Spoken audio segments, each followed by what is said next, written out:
기독교 방송 전북 CBS에 가서 직원 예배를 인도했습니다. 직원들 예배를 인도했는데 예배 인도하는 그 집사님인 것 같아요. 그런데 얼마나 목소리가 좋은지 그것도 사회 보는 분한테 이렇게 또 은혜 받긴 또 오랜만인 것 같아요. 그래서 참 목소리가 참 너무 좋다. 젊은 집사님이었는데 그래서 참 집사님 목소리가 참 좋으세요. 그랬더니 옆에 그 CBS 본부장께서 그러시더라고요. 아나운서예요.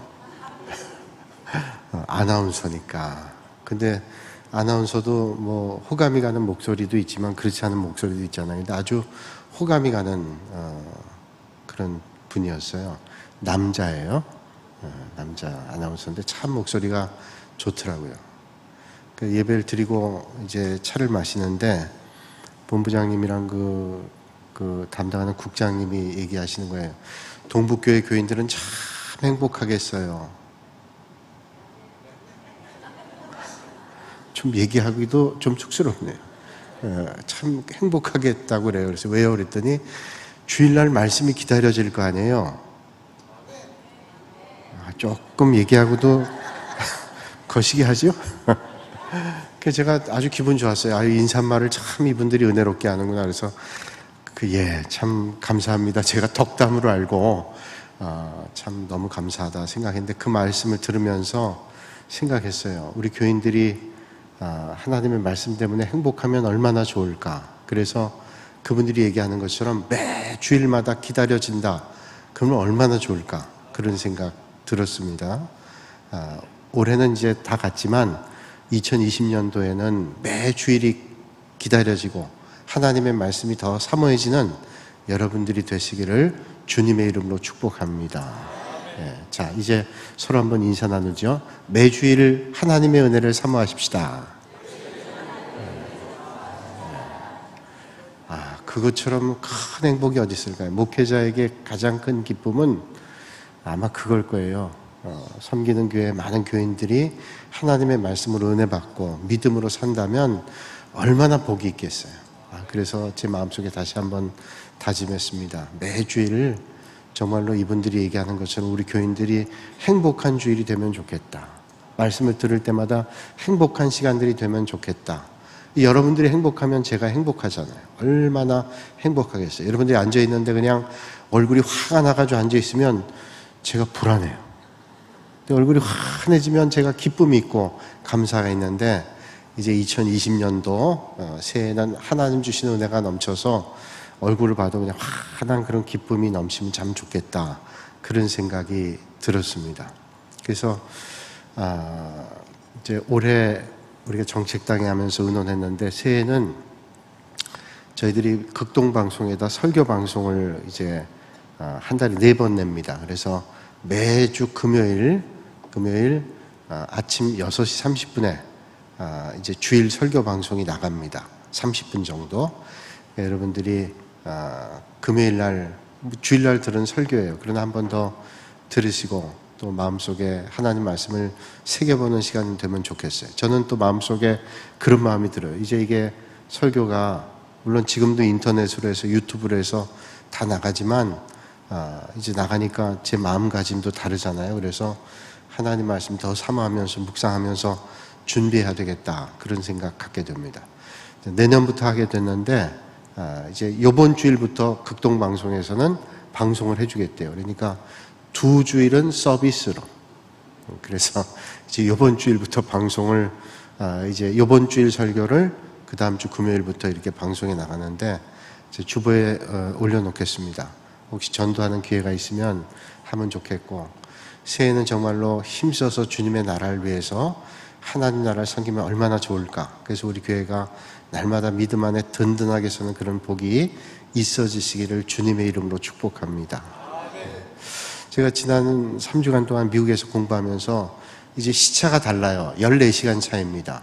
그래서 거기 새벽이면 여기가 거기가 아침이면 여기가 이제 오후가 되고 그래요. 그래서 전화하기가 참 애매한 시간이었는데 여기가 이제 시간이 더 빠르니까 여기 주일 지날 때 저희는 미국에 있을 때 토요일이었어요. 그래서 그 예배 시간 제가 이제 듀얼 타임으로 해가지고 휴대폰에 놓고 예배 시간 됐구나. 오늘 말씀이 어떤 목사님 전하시는데 모두가 은혜 받으면 좋겠다. 그런 생각이 들었어요. 그래서 참 우리 교회가 하나님 말씀으로 충만해지면 좋겠다. 그리고 한 주일이 지났는데 우리 장 목사님이 이번 주일 출석한 거 그리고 또 빠지신 분들 다 저한테 메일로 보내주셨어요. 그래서 어떤 분들이 빠지셨나 또 한번 보고 담임 목사가 빠졌으니 얼마나 빠졌을까 생각을 하면서 봤더니 18명이 더 나왔어요.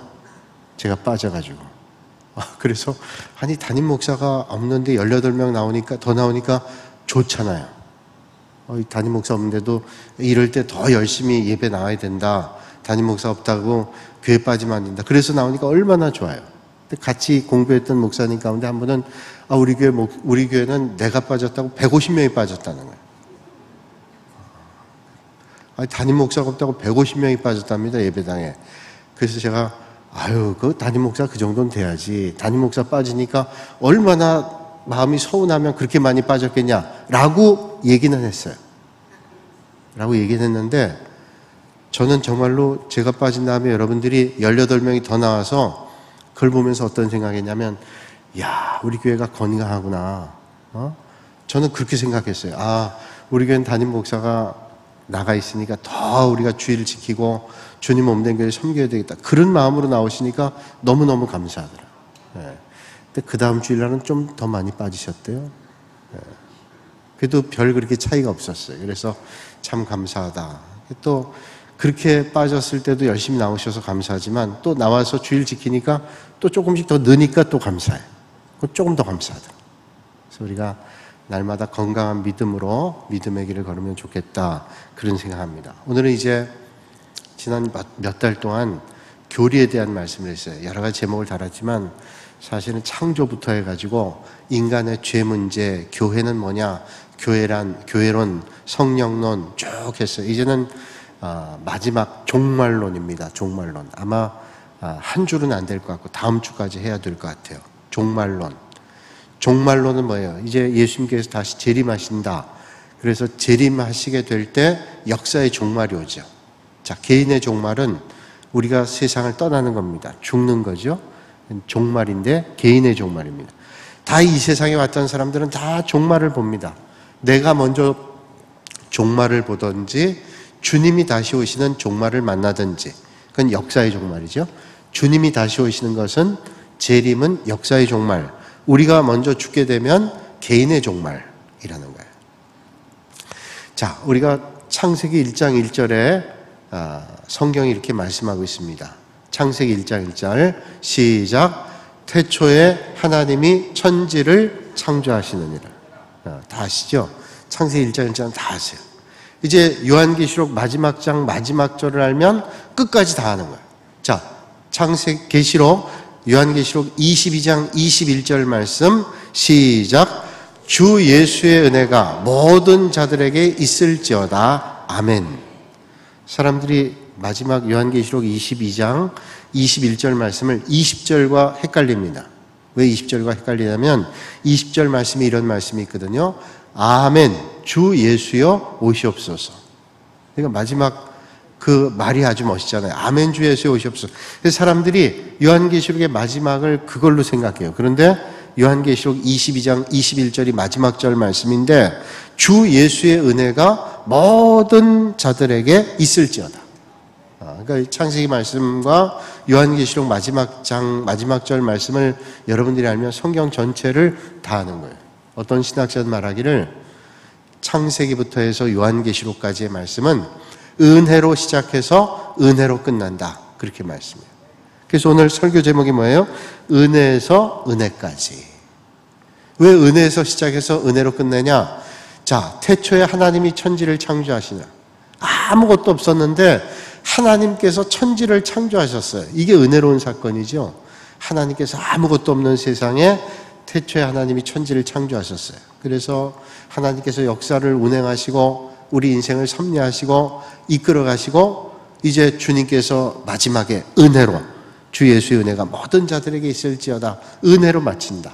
그래서 어떤 신학자는 말하기를 성경 말씀은 은혜로 시작해서 은혜로 끝난다. 그렇게 말씀하고 있습니다. 자, 종말을 얘기할 때, 자, 아까 개인의 종말과 역사의 종말을 얘기했단 말이에요. 우리가 흔히 그러면 개인의 종말은 우리가 먼저 세상을 떠나는 겁니다. 죽는 거예요. 그런데 우리가 궁금한 것은 뭐 죽는 건 우리가 다 죽잖아요. 뭐 언제 죽느냐는 궁금함도 가지고 있지만 언제 죽는가 하는 거는 차라리 모르는 게 낫죠. 언제 죽는다고 딱 예고하면 정말로 행복하지 않을 거예요. 앞으로 내가 살 시간이 59,390일이 남았다. 그럼 먼 것 같잖아요. 근데 만약에 며칠 안 됐다. 그러면 그 살고 있는 날도 얼마나 힘들겠어요. 하나님께서 그건 비밀로 남겨두셨어요. 그런데 역사의 종말도 우리에게 비밀로 말씀하셨어요. 역사의 종말을 한마디로 얘기하면 예수님께서 재림하시는 겁니다. 재림. 자, 예수님이 재림한다는 말을 어떤 성경학자는 연구를 해봤더니 25절마다 한 구절씩 그렇게 기록됐대요. 그래서 318번이 기록됐답니다. 예수님께서 이 땅에 다시 오신다는 말을. 자, 이게 다시 오신다는 말이 재림이에요. 다시 오신다. 재림이란 말씀입니다. 예수님께서 처음 오실 때 많은 사람들이 하나님의 약속을 따라 예수님의 출생을 기다렸어요. 예수님 처음 오실 때 베들레헴 마구간에서 태어나셨는데 사실은 구약 성경을 알고 있던 유대인들은 메시아를 기다렸습니다. 도대체 메시아가 어디에 언제 오실까 기다렸습니다. 그런데 유대교인들은 아직도 메시아를 기다리고 있어요. 예수님 오신 것을 깨닫질 못해요. 그러니까 구약의 말씀을 믿고 있는 유대인들은 아직도 메시아를 기다리고 있어요. 그때도 메시아를 기다리고 있었고 지금도 메시아를 기다리고 있어요. 자, 그러니까 예수님께서 처음 오실 때에도 기다리고 있었습니다. 그리고 이제 우리 예수 믿는 그리스도인들은 예수님께서 이제 부활 승천하셔서 하나님 우편에 앉아 계시다가 오신다고 말씀하고 있죠. 자, 그래서 우리가 날마다 매 주일마다 신앙 고백을 합니다. 신앙 고백할 때 그 주님께서 다시 오신다는 것을 매 주일마다 고백하고 있어요. 그래서 신앙 고백의 중요한 요소가 주님께서 재림하신다는 거예요. 자, 앞에 자막이 떠 있는데 사도신경의 한 구절입니다. 같이 한번 읽어볼까요? 하늘에 오르시어 전능하신 아버지 하나님 우편에 앉아 계시다가 거기로부터 살아있는 자와 죽은 자를 심판하러 오십니다. 자, 이게 우리 사도신경이에요. 사도신경의 말씀에 자, 예수님께서 부활 승천하셔가지고 하나님 우편에 앉아 계셨단 말이에요. 그런데 이제 오신다는 겁니다. 살아있는 자들과 죽은 자들을 심판하러 오십니다. 이게 재림이에요. 그러니까 신앙 고백에 예수님의 재림을 우리는 날마다 고백하고 있습니다. 자, 그럼 예수님께서 재림하신다. 이건 틀림없이 우리가 성경 말씀을 믿기 때문에 믿고 있어요. 조금 더 나가서 그러면 주님이 오시는데 언제 오느냐 이게 궁금하죠. 재림의 시기. 아주 옛날부터 주님이 언제 오시는가를 궁금했습니다. 그래서 연구해도 우리는 알 수 없어요. 성경 말씀에 그 정답을 주고 있죠. 예수님이 언제 오시냐라고 하는 것을 말씀해 주고 있습니다. 마태복음 24장 36절 말씀에 이렇게 말씀하고 있습니다. 자막인데 같이 한번 올까요? 예수님이 언제 오시는 시기입니다. 보세요. 시작. 그러나 그날과 그때는 아무도 모르나니 하늘의 천사들도 아들도 모르고 오직 아버지만 아시느니라. 자, 누가 알고 계세요? 하나님 아버지만 알고 계시대요. 천사도 모르고 예수님 아들도 모르신다는 거예요. 우리 제자 훈련할 때 이 부분을 공부할 때 이랬습니다. 과연 예수님께서 그 주님이 오시는 그때를 아무도 모른다. 그러면 하나님의 아들이신 예수님께서 과연 모를까? 여기 보니까 모른다고 나와 있잖아요. 신학자들이 거의 정설로 얘기하는 것은 예수님께서 모르실 일이 없다는 거예요. 왜 모르실 일이 없냐?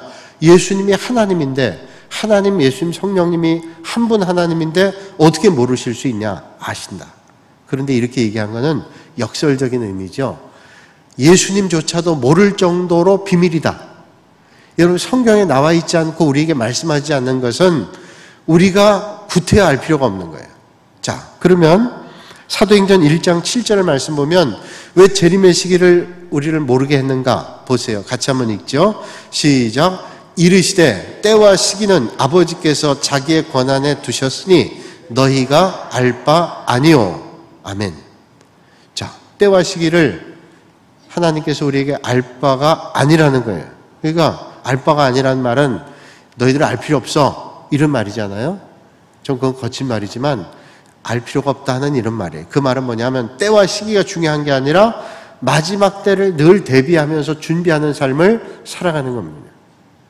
자, 우리가 세상에 막 살다가 주님이 오신다 그때만 기다리고 있으면 그게 올바른 믿음일 수 없다는 말이죠. 그러니까 항상 준비하는 종말적 의식을 가지고 믿음의 길을 걷는 거예요.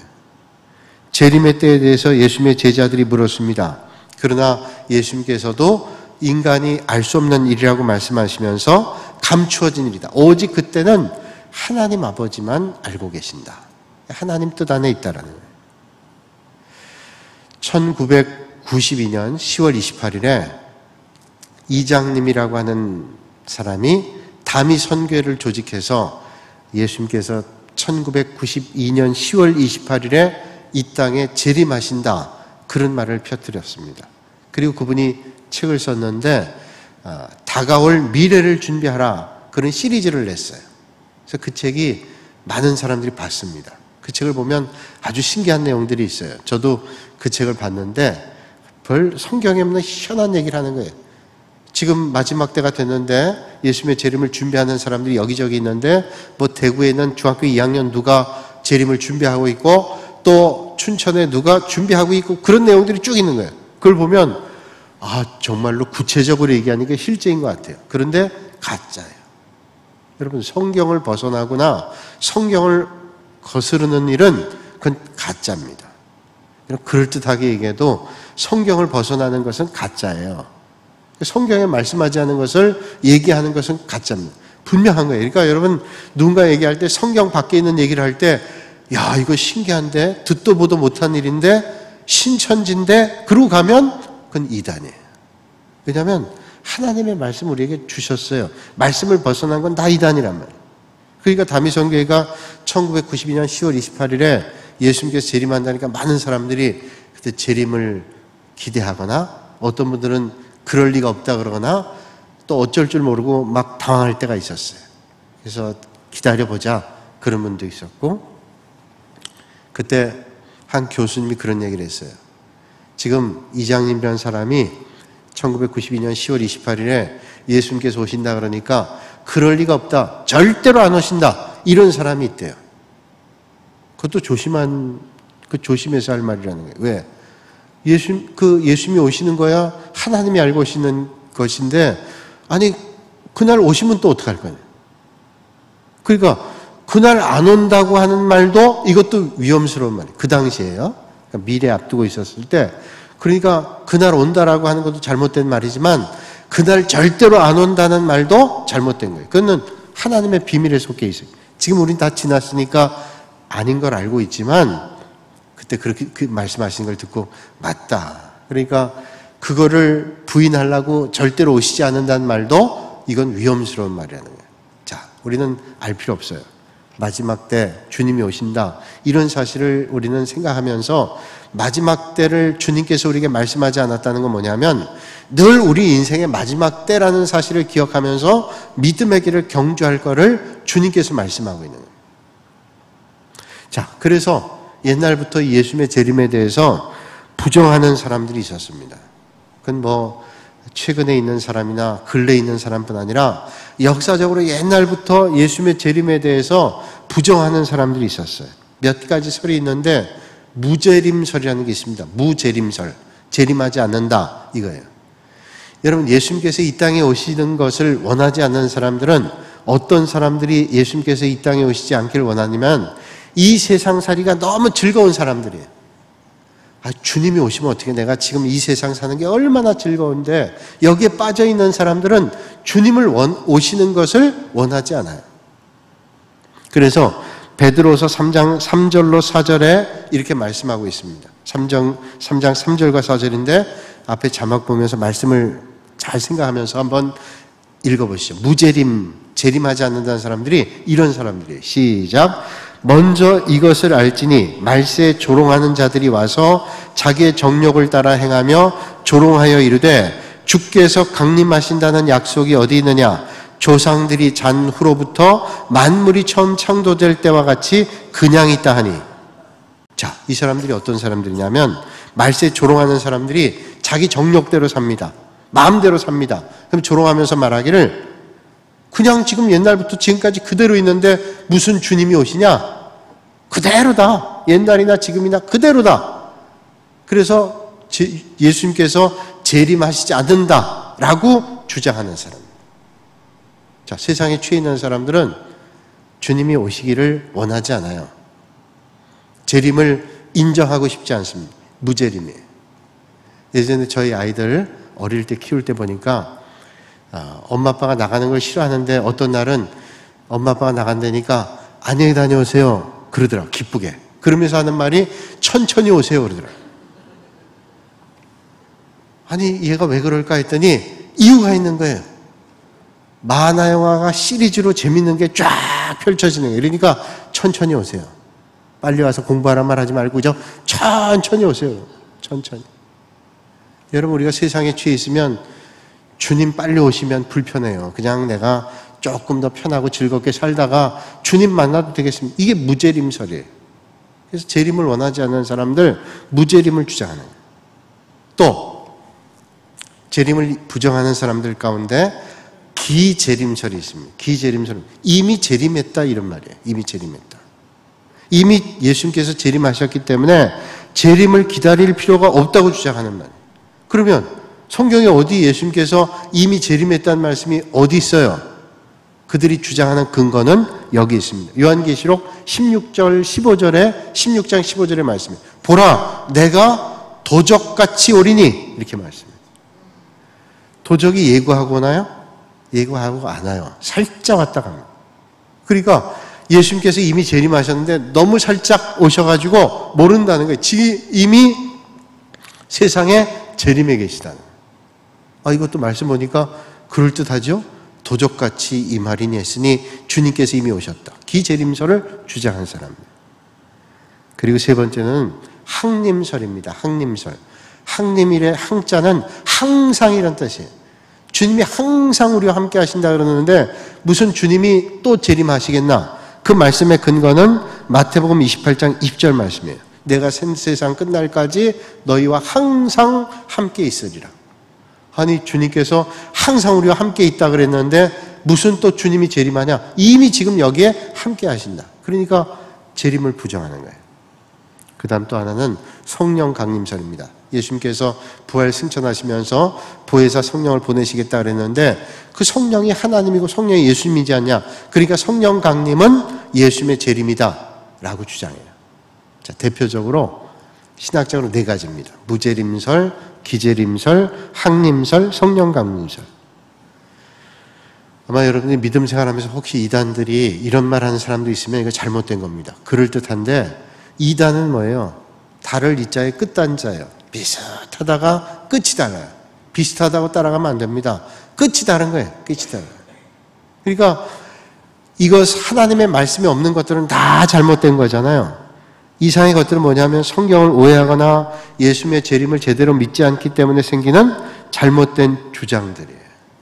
여러분 마지막 때 우리가 하나님의 말씀의 진리 가운데 서기 위해서는 하나님의 원리를 잘 알고 말씀의 원리를 깨닫고 그리고 말씀대로 믿어야 돼요. 성경이 말씀하기를 예수님께서 올라가신 대로 내려오실 거다 그렇게 말씀하셨어요. 부활 승천하시면서 그 모습으로 오시겠다고 주님께서 말씀하셨어요.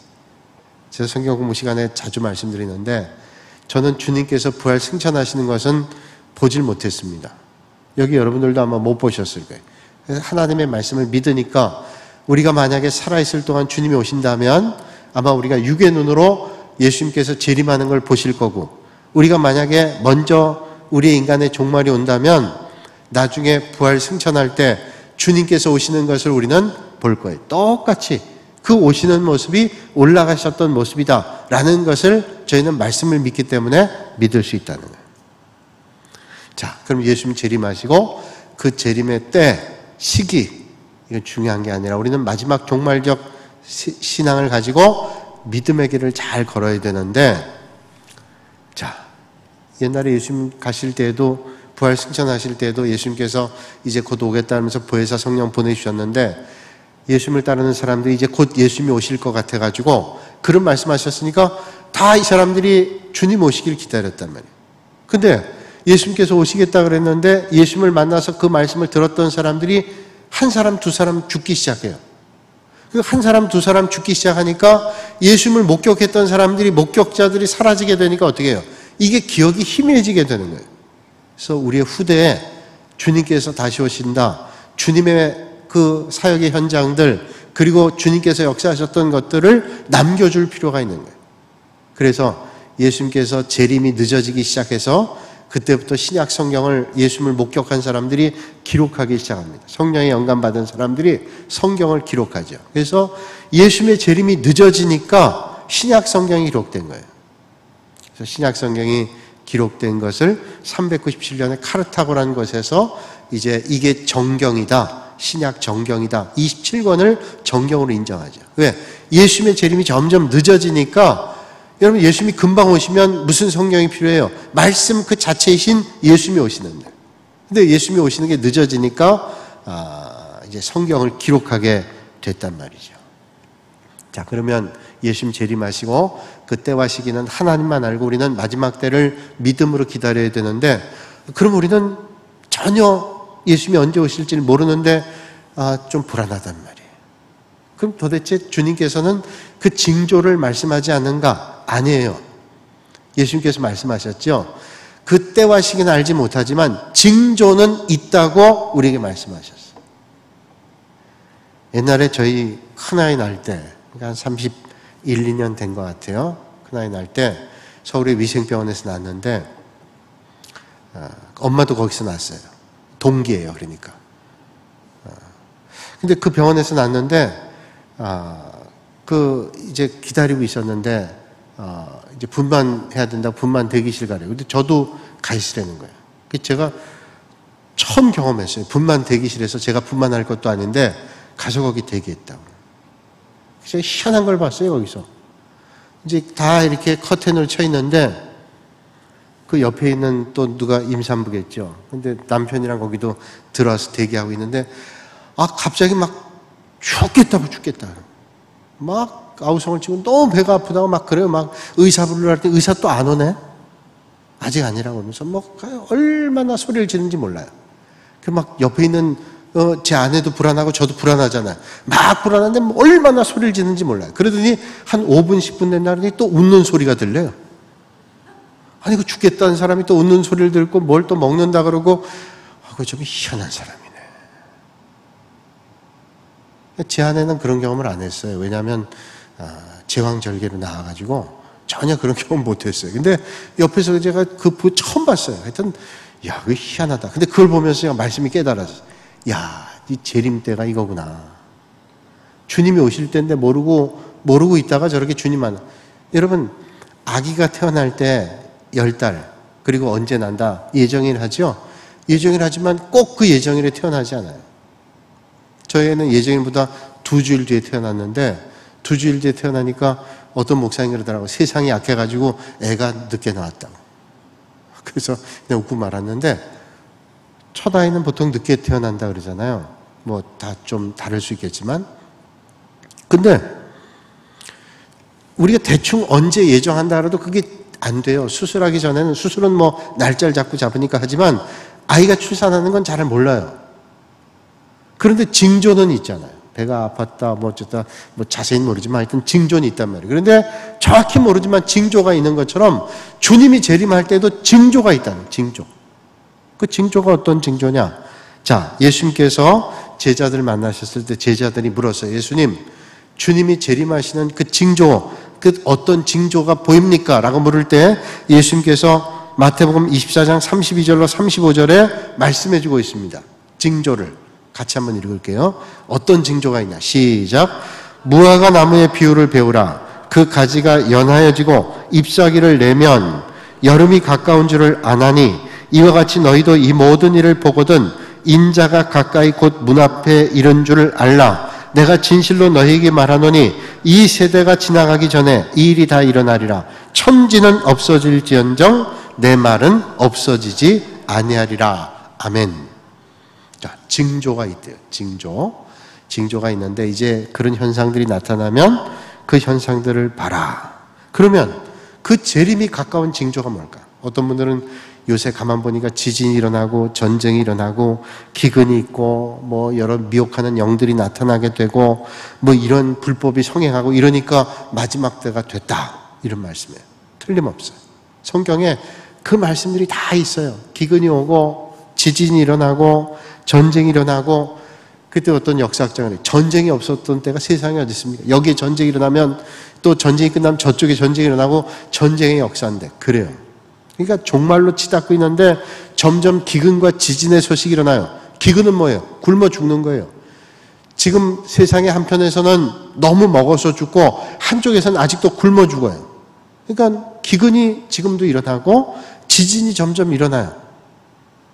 또 불법이 성하고 또 거짓 선지자들이 나타나서 하나님의 말씀을 미혹하고 영혼들을 속이고 이런 일들이 일어난다는.